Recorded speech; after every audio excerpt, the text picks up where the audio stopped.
Good morning, good afternoon, and good evening, everyone. Welcome to episode two, season four for Next Frontier Insights. I'm Yogesh Chavda.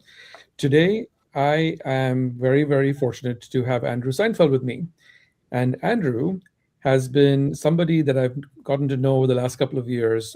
Even though we live on different continents, um, the one thing that I've truly admired and appreciated about Andrew is his warmth and his friendship that I've actually enjoyed over the last few years. So before I kind of like make him blush, I'm going to say, welcome, Andrew, to the show.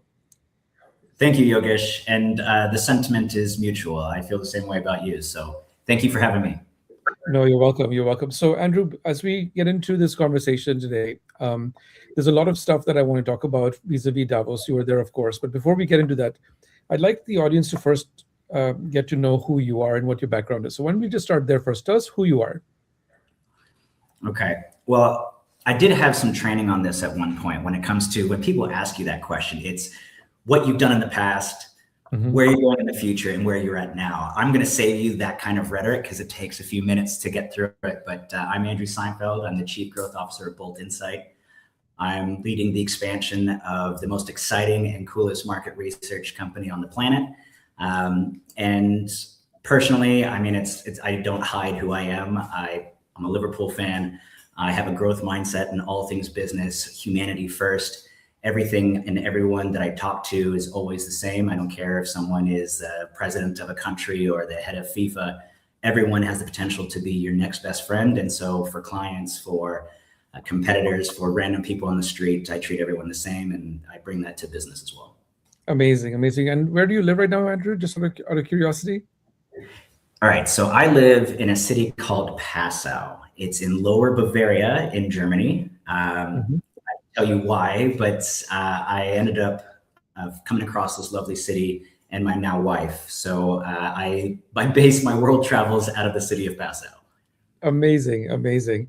Thank you so much for doing this. So I want to kind of get right into the conversation. So you have been instrumental in partnering with the Insights Lighthouse in not only just being part of the Davos experience, the World Economic Forum, but you were also at CES. We'll talk about CES later on in the show, but let's start with Davos first. You were there. Yep. Give us a sense of, why insights, why market research, why AI and human understanding, why is that part of the Davos conversation? I'm just so fascinated by what you guys did over there. Okay, so you've been to CES, so you understand the Insight Lighthouse kind of platform and why it exists, but happy to go through that as well. So yeah. Insight Lighthouse was started by a friend of mine named Lobov, who brought insights to Davos. And so Insights Lighthouse was formed not long before, and this is now the third Insights Davos that we have done. And it's grown every year. First year was like 30 people. Last year was 100, and this year probably 175. And in all, the people that are joining, the awareness of the importance of humanity in business and business ethics, and Insights leading that strategic positioning and consumer growth through market research is important. And it was important for not only the insights and market research industry, but also the world to have human centricity at the heart of everything we do. And Davos during the World Economic Forum is the place to be part of that conversation. And so as the community is growing in different areas of the world, like CES or in Cannes Lions, Insights needs to be a part of the conversation and own that strategy for consumer centricity. Amazing. And this is a pretty remarkable shift for people because I remember with CES and World Economic Forum happening every year, I always kind of was okay, it's for everybody else. It's not for me in marketing or in market research. And then all of a sudden you guys are doing this, and I'm like, that's really awesome, and you're right. We need to be part of these conversations. So tell us about what did you observe? What did you see? Talk to us about the experience first, and we'll get into the content of what you heard second. I'll start off by saying something that a gentleman told me who I met when I was at Inkwell Beach, which is another event that happens on the Mondays of the World Economic Forum. And the gentleman told me that you have to say yes seven or eight times just to be there. And what I mean by that is that there's every reason in the world not to make the effort to go to Davos. The logistics are terrible. The flights, the accommodations are expensive. You have Grammy Award winners and CMOs staying on bunk beds in chalets outside of the city because to stay at a studio on a cot would cost you 20 grand for the week. So people are making a lot of effort to be there. And so when you have that kind of effort, everyone who said no aren't part of the conversation, but the people that said yes so many different times, the opportunity for conversations at a high level with people that actually can get things done, the connections are extremely high. I've had people tell me that they had 60 planned meetings for the week that they're there. Like, how do you're there for the content, and it's people are there for the conversations as well. And so for different reasons, people are coming. But I can dive deeper, but I kind of went off on a tangent there. So why don't you bring me back? That's exactly what I wanted to hear, because like Davos is not a big place, and to have all these world leaders showing up, it's not just like one or two. It's like like several dozen people show up. Then you have CEOs and CMOs and other officials that are there. So I'm sure security must have been extremely high as a consequence. And here we are, coming in saying, "Hey, we're talking about market research." So it feels so like like outside our norm, that I just felt like there's an experiential component to this as well, I would have imagined. Yeah, I mean, and it's not just market research, though it is being sponsored by market research agencies. It's about the importance of consumer centricity and how organizationally we want to structure for the future.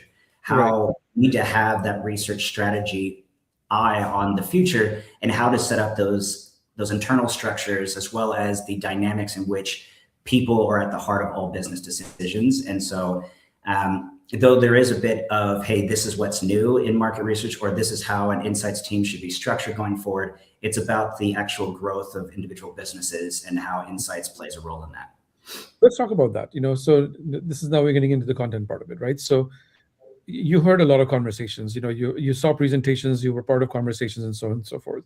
So what stood out to you, the most in terms of all the conversations that you participated in? So do you want me to take it away from Insights Lighthouse specifically, or like Davos as a whole? Your perspective. So you can go either way. I'm totally open to either direction. So let's start off on the outside of insights and market research, and kind of focus on the actual event itself. The conversations that you have randomly are generally the best ones that you have. Whether you're waiting in line to get a coffee or you're walking in between events, the connections that you make there are very fortuitous and serendipitous, which business happens, friendships happens, and new opportunities pop up. When it comes to content and why people go, that has changed, I believe, every year that I've been. 3 years ago, it was all about sustainability. Last year, it was all about AI. This year was also AI, but at the same time, different forms of cryptocurrency and how that is changing the financial institutions of the world that we live in. So the money that's there for specific events or specific houses is really changing based off of the dynamic of economy. Like, where can these people have the conversations that they want to have? And Davos is a really good litmus test of what people care about, or where people are putting their financial backing. And this year, I was actually kind of surprised at how much was on specifically around cryptocurrency and the economics around it. That's interesting, because I not that I was following all the news on out of World Economic Forum, but I didn't hear a lot about crypto. So what did you hear, or what did you experience? So trying to keep this off the political spectrum. There is a certain influence by a certain country having a place, a certain house, and the unregulated, well, I mean, the regulation might be coming, but the unregulation around it, around cryptocurrency, that there's a lot of opportunity for business to be had and a lot of investment going into it. So there's a lot more people who had individual investment houses or private firms or bigger players trying to attract new business. There's businesses like Coinbase, which have a really good standing in the community, but then their partnerships with companies like Aston Martin on their F1 there's a different dynamic of who wants to be seen and who's trying to gain market share. And there was actually another company called, or another house called Lighthouse, which was all crypto based. And so there's the undertone of conversations tends to change based off of what's in. And it's kind of a shame, actually, whereas sustainability was going in a very strong direction, and the last 2 years are the kind of exact opposite of that focus. But that's also the powers that are in place shifting the world economics. Did you hear undertones in that context in terms of people, recognizing that this insight and saying, why are we talking about this? Because we thought we were all on the sustainability track, and now why this all of a sudden? Yeah, there's a counter to that, actually, which is nice, is that there's organizations like the House of Beautiful Business. This year, the Science House was the first time that science was actually represented on the main street, which was great. Beautiful conversations happening there about sustainability, as well as how to actually make things economically stable for sustainable future. And so the undertone is there. People that go every year can see the change when it comes to where certain houses are, where the money is supporting, because it's very expensive to be there. So further and further, certain types of organizations are away from the main street, the less funding there is for those opportunities. And so on the main stage, you would have, or the main area, you would have a lot of different AI houses, a lot of companies that want to be present, saying that they have new AI agents or how business should be ran. So there is an undertone conversation, which is slightly different than the ones that I would be having towards market research and insights. Got it. So let's switch now to the market research side. How or where does the insights conversation fit into this broader narrative around Davos? Well, kind of everywhere, right? So there's very few businesses that aren't trying to be consumer centric, and that's usually owned by the insights or market research parts of each one of these businesses.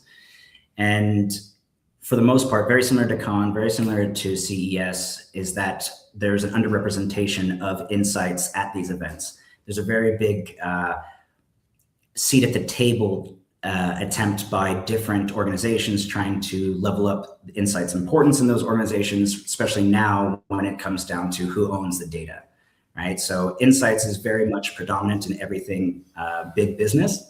It's just whether they have the opportunity to help lead that future of business. So part of the initiatives, being in Davos, being at Con, being at CES, is also around making sure that there is a place and everyone recognizes that insights belongs.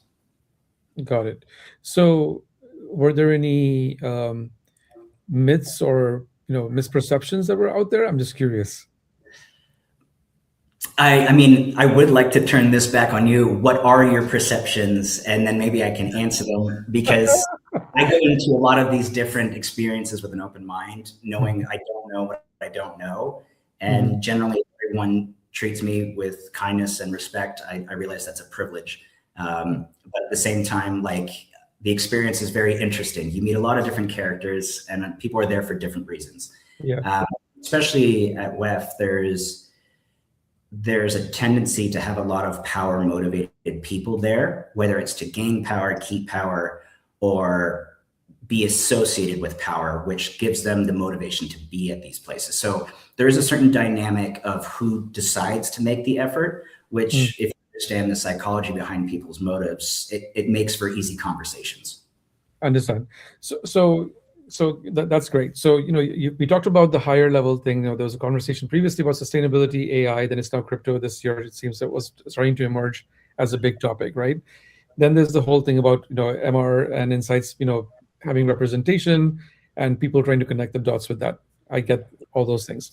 Was there anything else around human centricity as a topic area, or was it something that was just like expected across everything? I'm just curious.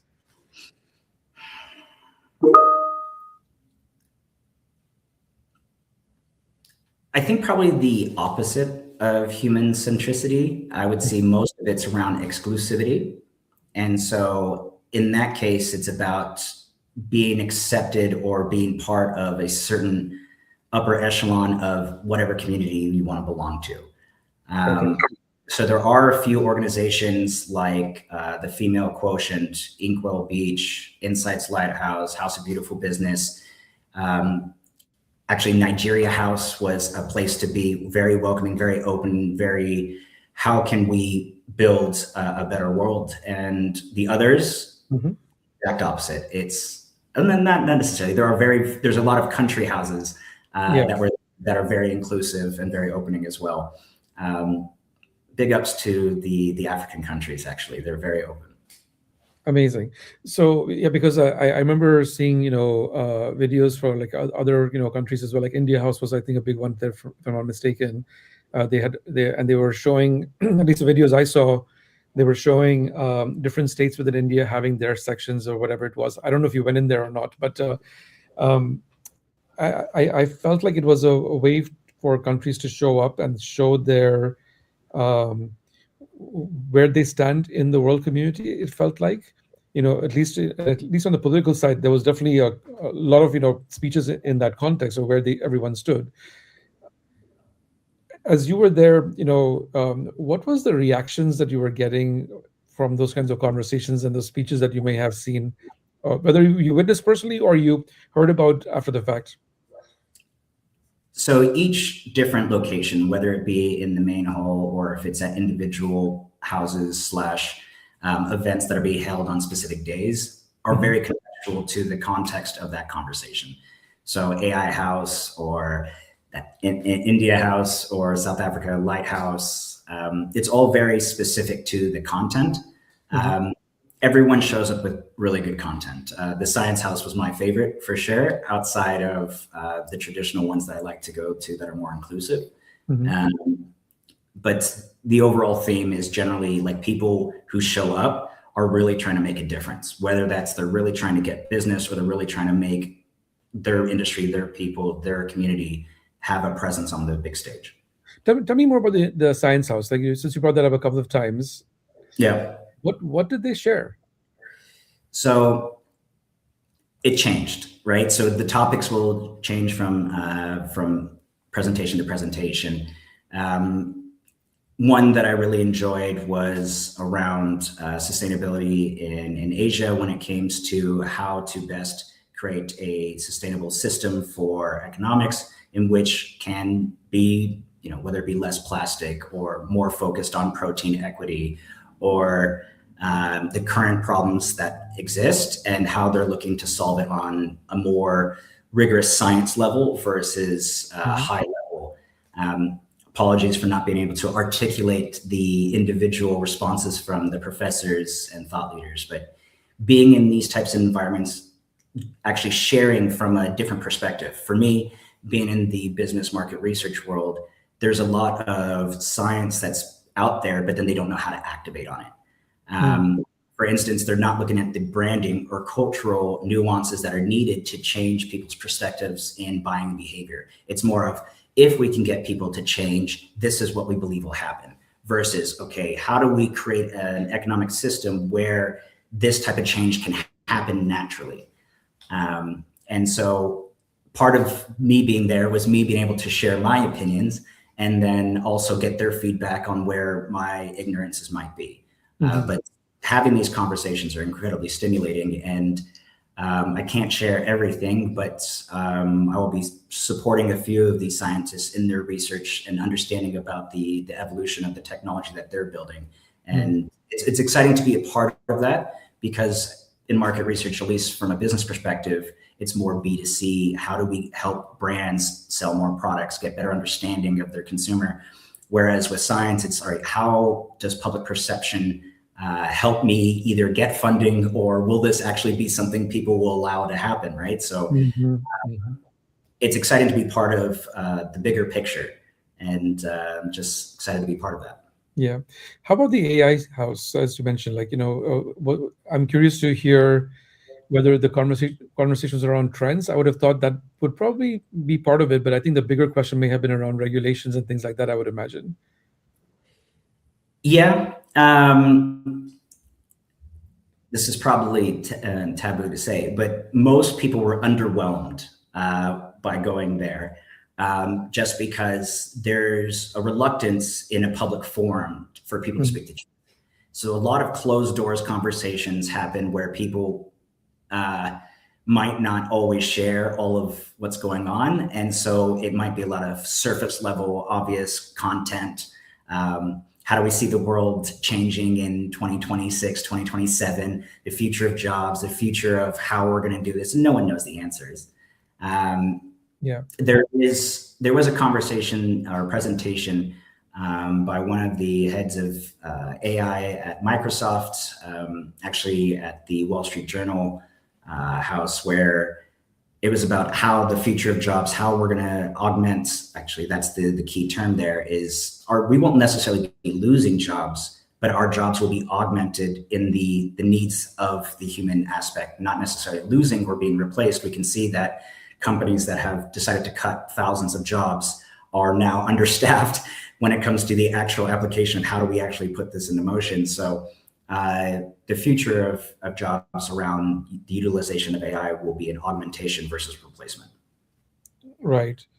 So bringing it back to, the role you were playing, at Davos, what kind of conversations happened at the Insights Lighthouse? If you're able to share even like one or two like nuggets from that, that would be really. I'm curious to hear what you heard.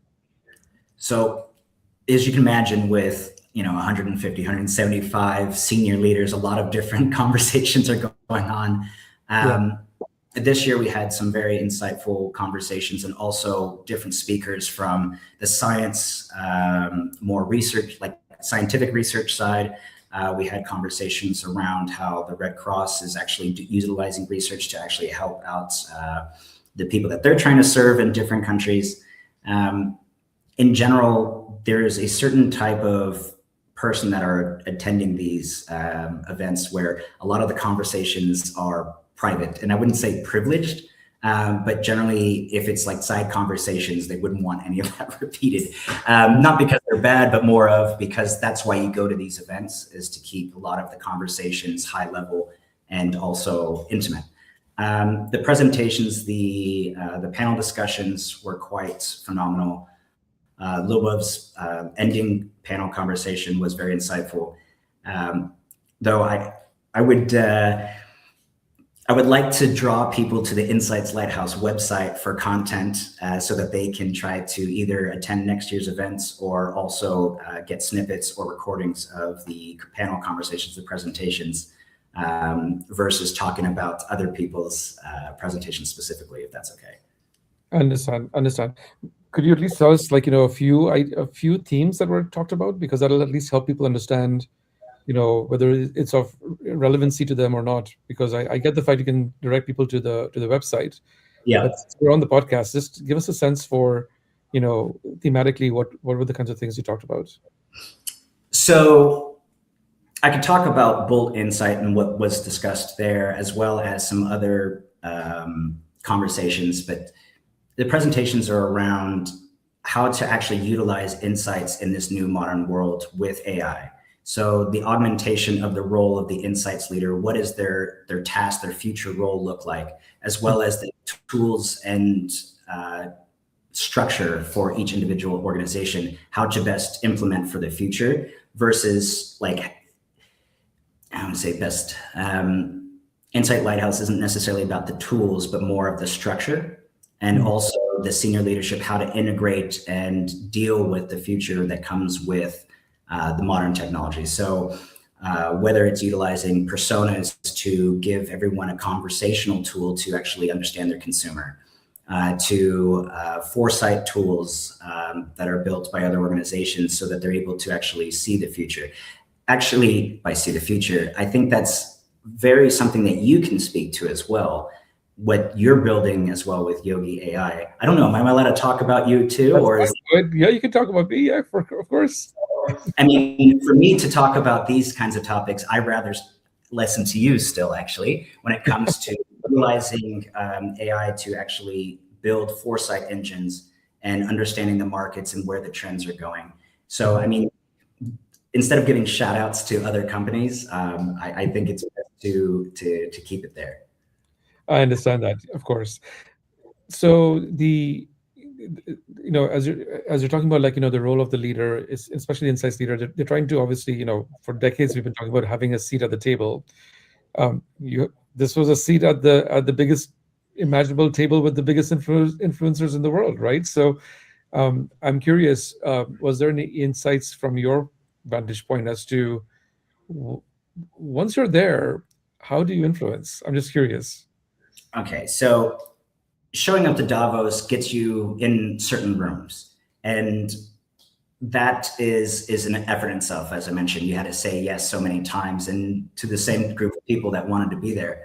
But the seat at the table is kind of a nuance of why can't I help make bigger decisions, right? So people need to actually not only prove why they need to be there, but start dictating and being open to sharing their opinion. Like, this is kind of the psychological side of, don't say we should or maybe we could, say if we do this, this will happen. This is how. So people need to build their own seat. People need to take action and take leadership, because without showing that leadership, you're never going to have a seat at the table. In these kinds of situations, being in these events gets you a lot closer to having the conversations with the people you want to. But in individual businesses, they have to show leadership to get that respect. And most people tend to be, I wouldn't say crybabies, because that's a really horrible way of saying people with empathy want to not dictate to others. But people need to prove that their idea or how they want to run a certain type of project or a certain type of organization, they need to step up and say, we should do this because, and be able to back it up. I mean, you became a senior leader not by saying, I want a seat at the table. You became a senior leader by saying, this is what we should do. This is how we will generate more revenue. And this is how we're going to go about doing this so it can be consistent. So it depends on the individual. And I believe that, I think Nitesh from Danone said it best, you have to say yes to opportunities. You have to say yes to being challenged. You have to say yes to putting yourself out there and actually being the one that's saying, I can lead us too. If you fail, you learn, but at the same time, you have to be willing to take that risk. And I think what you said towards the very end, you have to take that risk, is so critical, because I see a lot of insights professionals who want to be, the leaders of foresight, who want to be the ones who feel that they have, that external perspective. But you may know all those things, that's great, but you have to then translate it into something that you have to tell somebody else to go act on, which is a risk. It may work, it may not work. But if you don't put it out there and you don't try to influence, right, then you're basically, acting as extra baggage within the organization.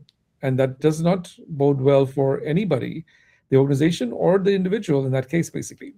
So I completely hear you. And I think it's super, super important that people are, leaning in with an experimentation mindset. They have to take the risk of trying something new, especially in this world, like you were talking about just now. You know, there's so many changes that are happening. These senior leaders are being hit from all sides: crypto, AI, future of work, employment. That's a lot for anybody to take on, let alone a senior leader. So as an Yeah. insights professional, you have to help them make sense of all of this stuff. I mean, and that's an area where most of these organizations need the most help, right? It's people don't have the confidence of how to do 2027. Where are we going? People see budget cuts or headcount loss, but no one's standing up and saying, we need this because. Most executives who have no idea how to utilize AI properly are looking for ways of saying, this is what we're doing. So we're implementing this kind of AI project here so that they can show that they're part of the future wave of business. But realistically, if people took an hour of their time a day to actually learn these new technologies and how to implement them into their way of work, they would be the leaders that they want to be. So it is this time where people need to educate themselves on how to evolve in the future of work versus wondering or waiting for someone to teach them how to do it. And did you feel that those are the kinds of people that were showing up at Davos? I'm just curious. Oh, yeah.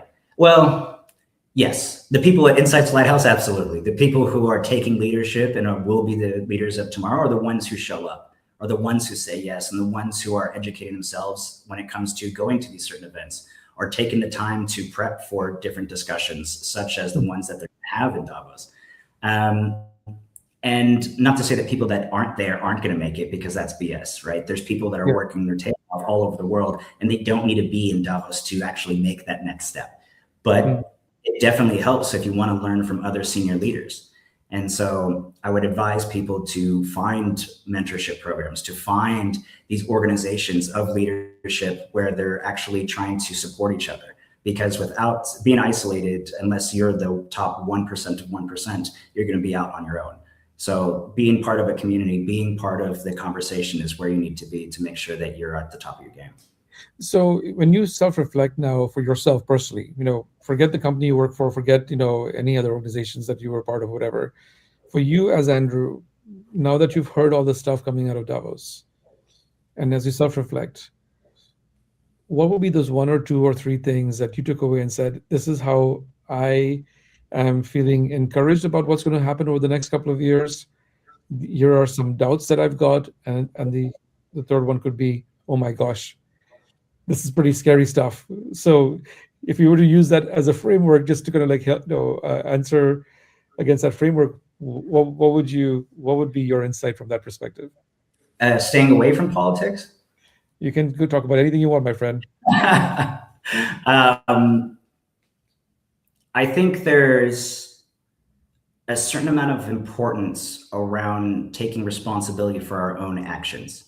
If we want to see a change in the world, we have to be part of that change. So we need to inconvenience ourselves in which certain organizations make our lives easier, but then we're funding organizations that are funding the people or the organizations that we don't want to be in power. So we always have to self-reflect on how we can be different or how we can help. And so if I'm tying it back to Davos, like and being at the World Economic Forum, it's around showing up, being willing to put yourself out there and either being a leader and start acting like one, or going to events like this and learning from other leaders so that you can be one too. A lot of people going to these events are showing up because they want to feel empowered. They want to feel like they're part of the in-group. And a lot of those people are wonderful conversationalists and great to know. And you make amazing conversations, and business comes out of it, or lifetime friendships that happens when you're grabbing a coffee. I think I mentioned that before. But standing in line is one of the most financially lucrative things you can do.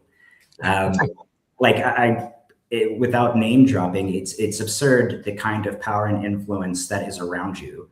And being open, being kind, and being willing to share and listen gets you so much opportunity. If I was unemployed, I would still go.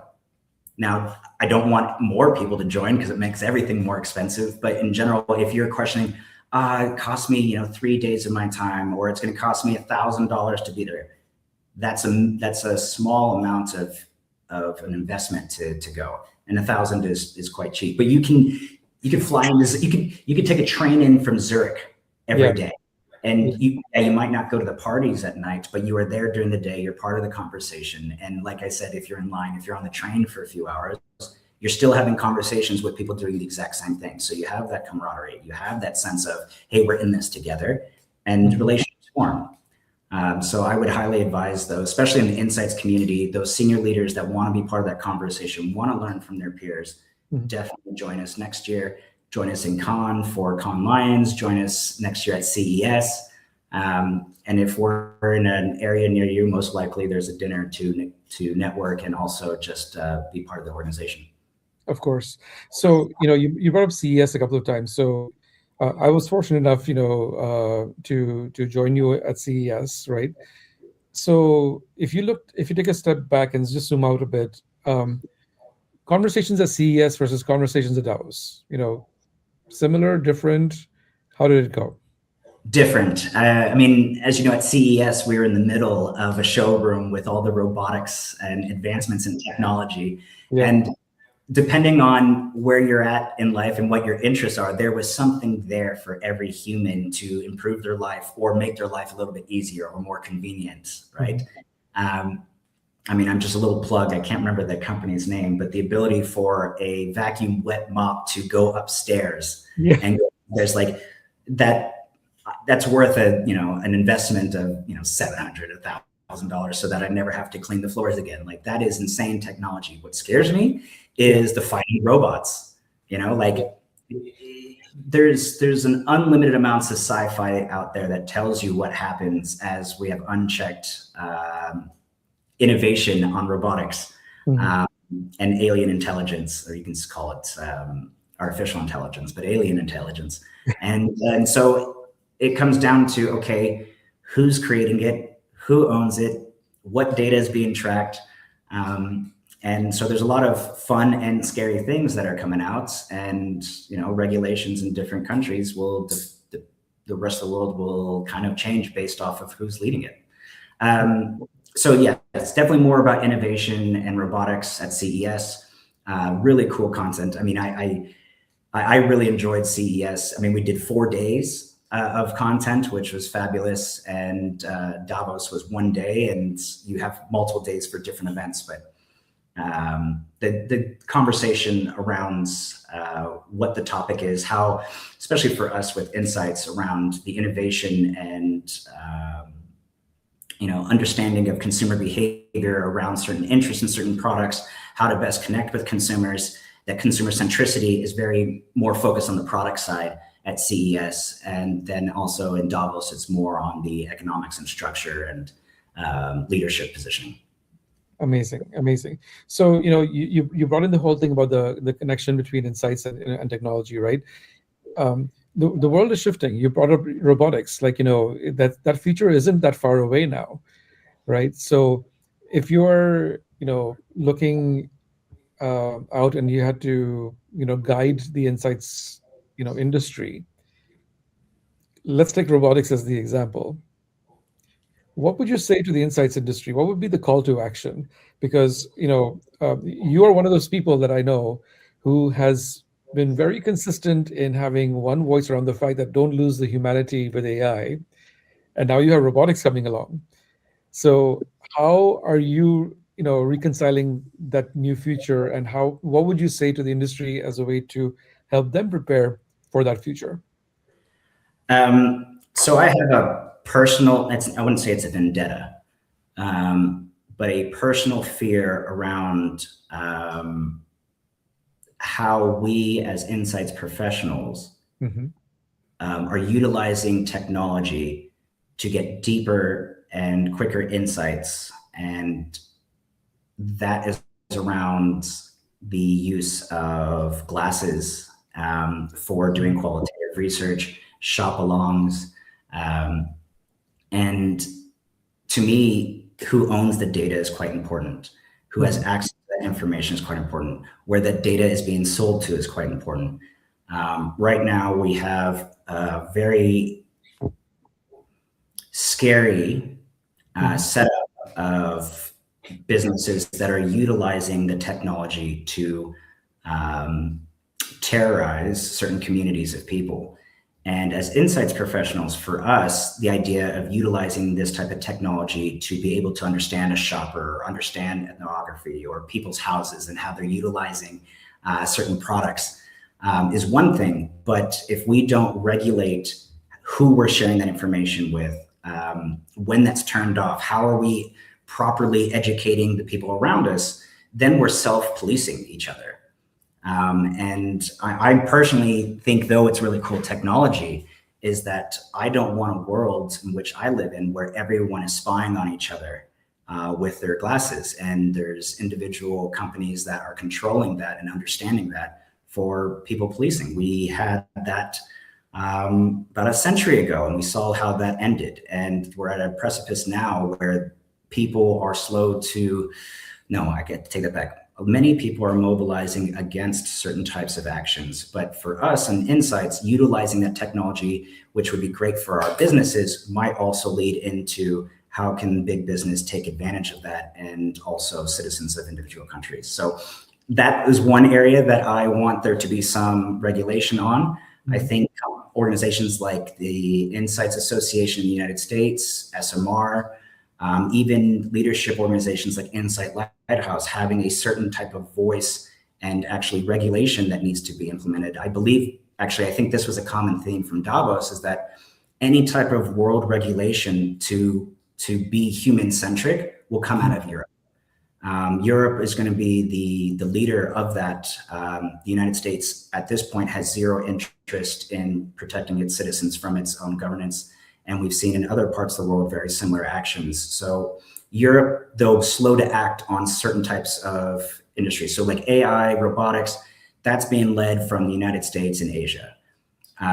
Governance is being led from Europe, and if they don't take a stance on it, then it will be self-reporting. The applications of using glasses that are always feeding you information is limitless. But if we're not controlling who owns that data, and which is why I believe insights is so important, especially when we're talking about the humanity that's part of that consumer centricity. Making sure that that research is for good and not for evil. Right. So, you've kind of like touched on something that can go in either direction. And I don't think anybody has, an answer to what I'm about to state here. On one side, I said earlier, like we want, insights professionals to lean in and take risk, right? But what you just talked about is actually not talking about taking risk. Now this is about governance and being risk averse in a way, right? Or it can be construed that way. Let's put it that way. So there's a fine balance here. So how do you balance that? I guess is the question, because you do want to see where the technology can go and how far you can go with it. But I completely agree with you. Like there are the misuse of technology, like the example you gave with glasses. There are nefarious things that have been happening, which is completely inappropriate. So how should businesses then map that? I'm not looking for a, do the 5-step solution here, but from a mental model perspective, what would be your suggestion or your advice to people as they're thinking about that question? If we're looking on governance, I think it's around consent. Consent needs to be the most important, especially in the world of AI. There is too many opportunities to deceive people. And through research, even with Bolt, where we have invented AI moderated qual, there is a complete transparency of who they're communicating to, what information they're sharing, and what information we have, and then also compensating people for their time. We need to value people's time. And right now, for most budgets, for most businesses, there isn't a lot of value on that. It's about the margins on minutes.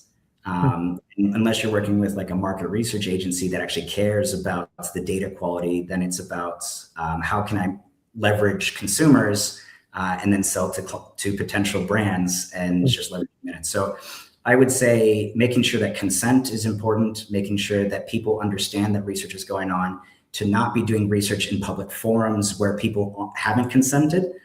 But that's not for me to decide. I'm not on the boards of SMR or Insights Association where they actually have lobbyists trying to actually make those distinctions. Is it about time really, or is it really about the data itself? And I think this is one of the mismatches that I see in the industry, right? Where, you're right. Today we compensate people for their time to participate in surveys or in focus groups or whatever the case may be. Even AI moderated sessions that your company does today, right? But really, if we were to push back on the existing paradigm, the value is actually not on the time. The value is actually in the data that the consumer is giving you. So why not compensate on the data versus the time? And I don't know how to do it, but I'm just curious as to what your thoughts are on that. Oh yeah, I got a lot of things. I got a lot of things cooking on that side through consent and not only compensation, but compensation for data. I think as insights, the insights world needs to recognize people's privacy and their data and compensate people for the information that is shared. So whether it's individual, the more data you share, the more compensation you get versus the opposite, where it's just someone's time, because data quality is junk. If you are utilizing traditional panels and doing DIY research, data is really terrible. You have to do a lot of cleaning. Whereas if you work with an agency that cares first and foremost about you, and everything is based around that. So For me personally and Bolt, we have a lot of things cooking around making sure people are being paid for data, quality responses, and that's the only things we deliver. We have more products that make it like you have to have the best data quality, otherwise the other products don't work. Mhm. Um, the humanity side of it and also the data quality is the most important. That's Mhm. also something that is difficult for brands. Their budgets are being cut, their headcount's being cut, time is limited, and they're expected to do more. Hey, AI, you should be able to solve X problem quicker, right? And Mhm. so quicker doesn't necessarily mean quality.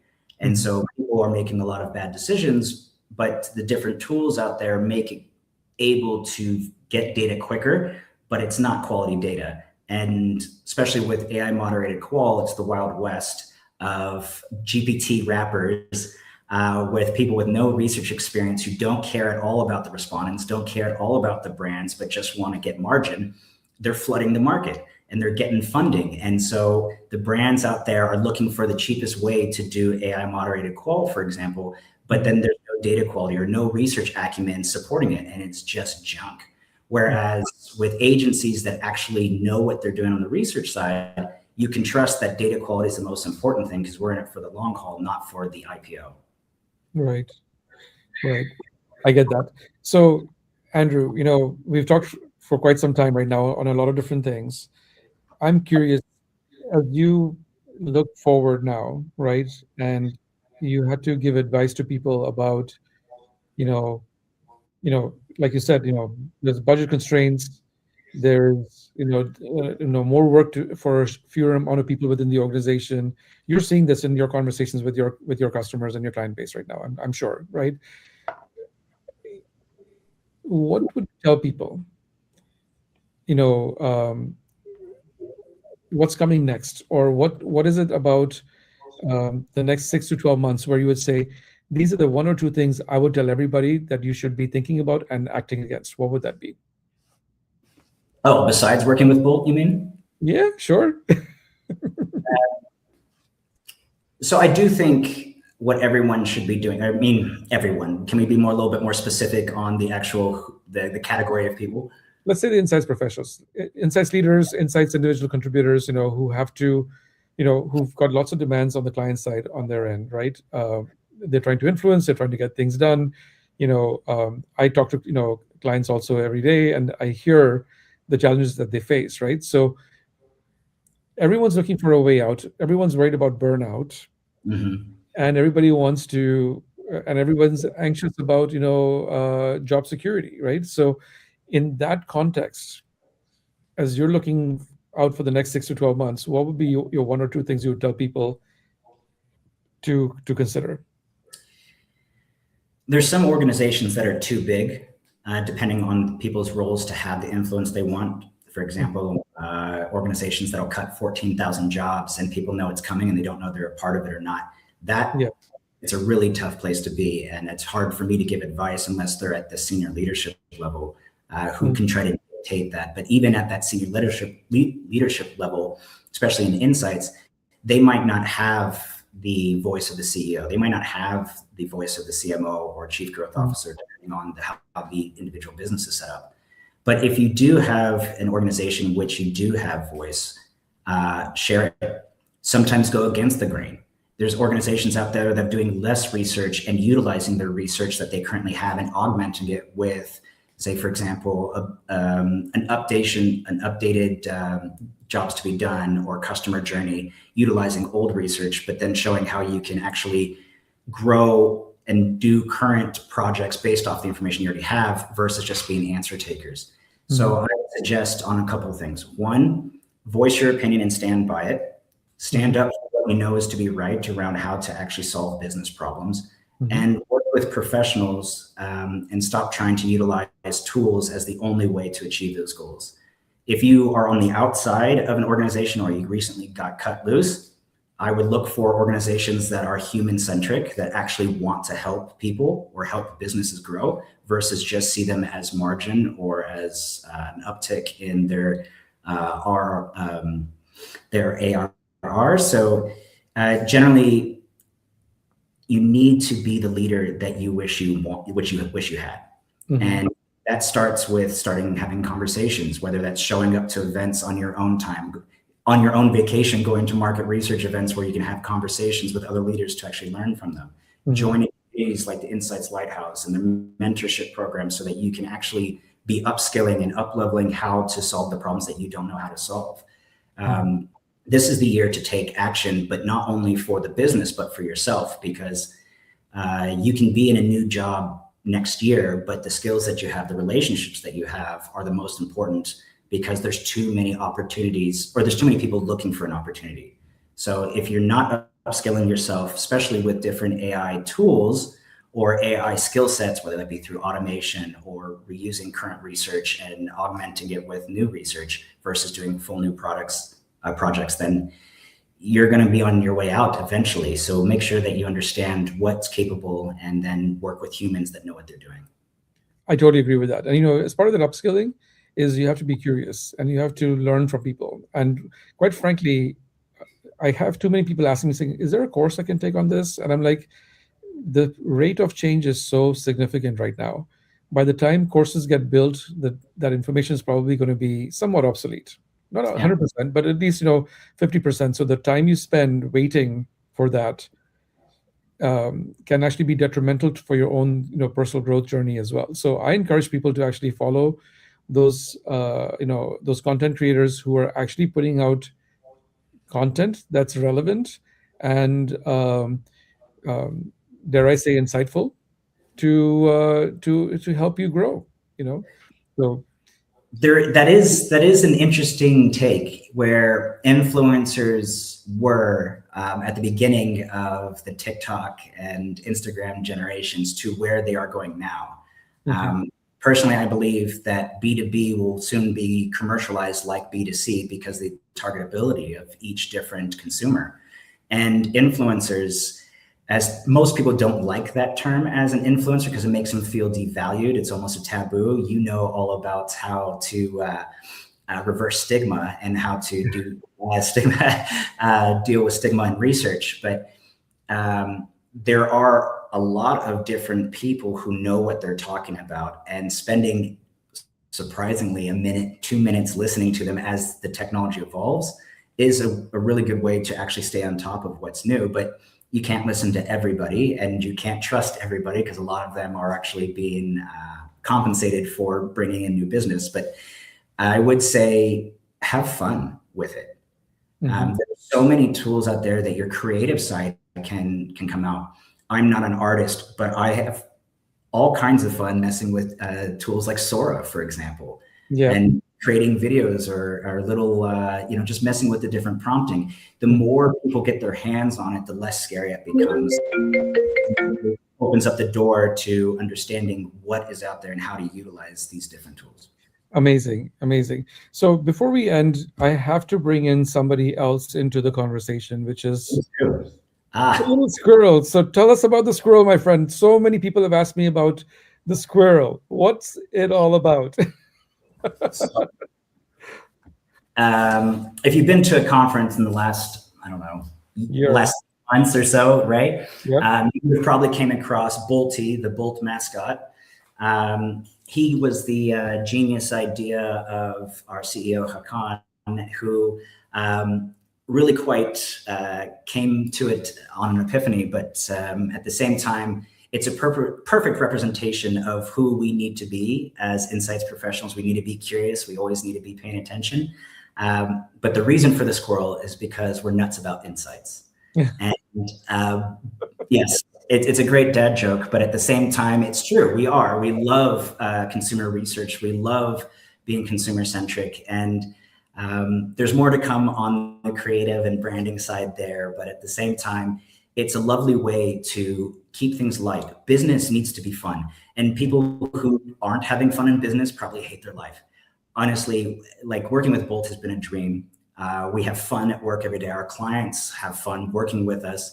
Wherever we go, we bring smiles to people's faces. I can't name everybody, but there's after every conference or every place that we go, Mhm. um, the following days we'll get messages from people's children sleeping with the Boltie. They don't care about their other toys anymore. After Christmas, they spend hundreds of dollars on their kids' toys, but the Boltie is the only thing they want to play with. Or, it's a center part of their house in the fruit bowl. And it's lovely to see that when we're looking at branding and we're looking at how to be playful, we're able to connect with human on a deeper level, which is we all want to be part of a community. We all want to have fun. And, it's just fun to be part of an organization that cares about people and gives them what they want versus just some random swag that they toss away 5 minutes later. So some random person stuck a it on your jacket shoulder, right? Yeah. So, I thought it was cute when I joined Bolt to use AI tools to create a squirrel jumping on my shoulder as the mascot as I was joining Bolt. And there's a certain someone, I won't say his name, Yogesh, who saw that in Chicago at the CRC conference by Insights Association and pinned that to my shoulder. And I tried out on the hat a little bit, which didn't really work out well. But, having a little Boltie on your shoulder is quite helpful to remember that for me, it reminds me to be consumer centric, reminds me to be kind, and reminds me to stay curious. So it's fun to be part of this company and having a mascot like Boltie. I have no idea who was that person, but I think you dropped a name in there somewhere, but I don't know who you're talking about. But I think what you now need to do is you need to have a male and a female version on your shoulders, on both shoulders, and one's the devil, one's the angel. I think that's where you need to go towards, my friend. So I will take all ideas. I definitely Boltie is gender agnostic. We do not define Boltie as anything, at least as of yet. We could have conversations. AI is quite helpful in talking in different languages. Maybe we can talk to Boltie himself one day and figure out what he is, but they are. So, Boltie is also a representation of research, right? We need to be curious, and there is no right or wrong when we're understanding humans. We need to understand how to connect with them. And so good or bad, we need to understand and be open to other people's opinions and what they like and don't like. So I like being a bit agnostic on gender or on good or evil, but I'm sure there's some mischief and some sanctity in there somewhere on both sides of that side. Who knows? There may be a Valentine's version there, Andrew. I'm just saying. Oh, there's all kinds of customization. There's all kinds of branding and co-branding going on in the background. But like you have the American Bolt Chat AI Boltie. This is our newest Boltie that we brought to Davos. So there'll be, get your collection ready. It's not a single item. We'll see you at the next event, and you'll have to get your Boltie when you see us. I expect to see one on my shoulder for sure. So, Andrew, I can't thank you enough for making time today to talk with us. Your afternoon, my morning. I do feel that just even having this conversation, I think it is insightful for a number of reasons. You've kind of shown through your passion why it's important to show up at the right places, and be even when you show up, you have to be curious and be open to listening. And like you said, conversations can happen everywhere, and it's important to be willing to lean in and engage, basically. So for me, that was like a really big, I won't call it insight, but more like, a good reminder for everyone that you got to be human. And this is how you be human, by showing up and being part of conversations, basically. So for that, I thank you so much for being here. And any last words before we sign off? Just make sure you check in every week for one of Yogesh's podcasts, because it's very insightful, and he's a great person to listen to. Oh, thank you so much. Thank you so much for that. And I also have my newsletter, In Search of Normal, that comes out usually on Monday mornings. So between the newsletter and the podcast, I'm trying to make sure we have conversations about AI and insights and marketing. So thank you, everyone, for being here. And I'll be back in a couple of weeks. Thank you. Check out boltinsight.com. Come and talk to us. All right. Okay. Bye-bye. Yogesh.